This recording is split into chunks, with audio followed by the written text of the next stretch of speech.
One issue about manufactured homes is the quality of windows and doors. That's where they cut cost.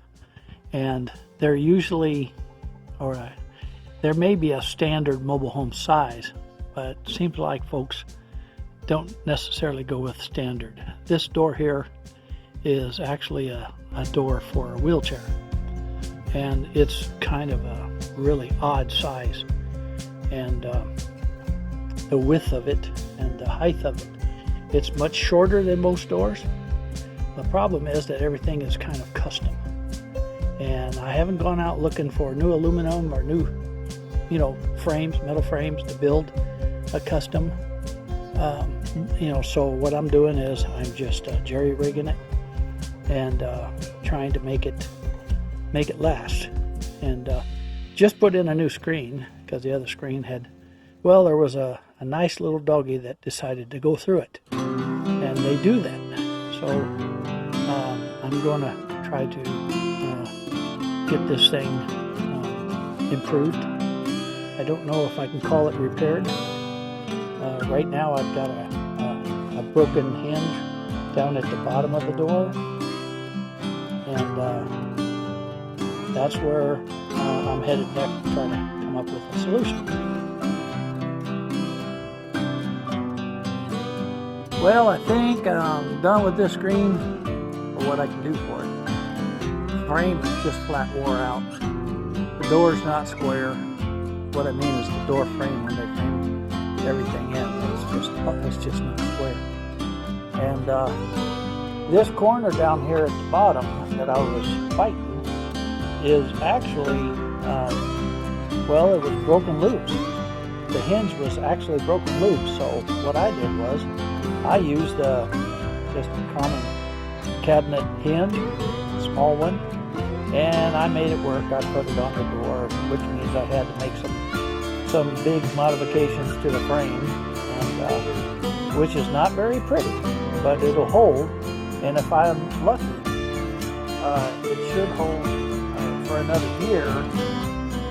Now that's wishful thinking.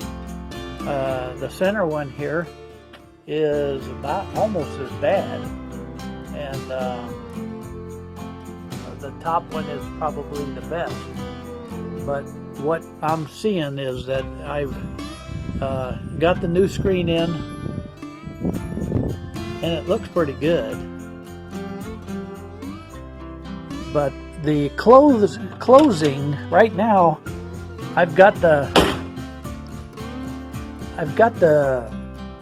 cylinder down below adjusted so that it will kind of cushion.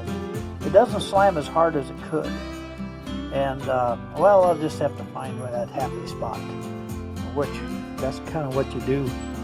Now this has a board that somebody put right in the middle to kind of give you something you can push, because it's such a wide door. And the person that owned the place before was in a wheelchair. That's why we have a ramp, wheelchair ramp. And so I just ordered a pet guard for the door, 36 inches wide by, I don't remember for sure whether it's 20 inches, 20 inches, something like that. But it'll work out just fine. I'll put that in. And then if we have a dog on the inside of the house that we're babysitting, and we open the inside door, there'll be something to stop it from sticking his head right through the screen. Now this is an aluminum.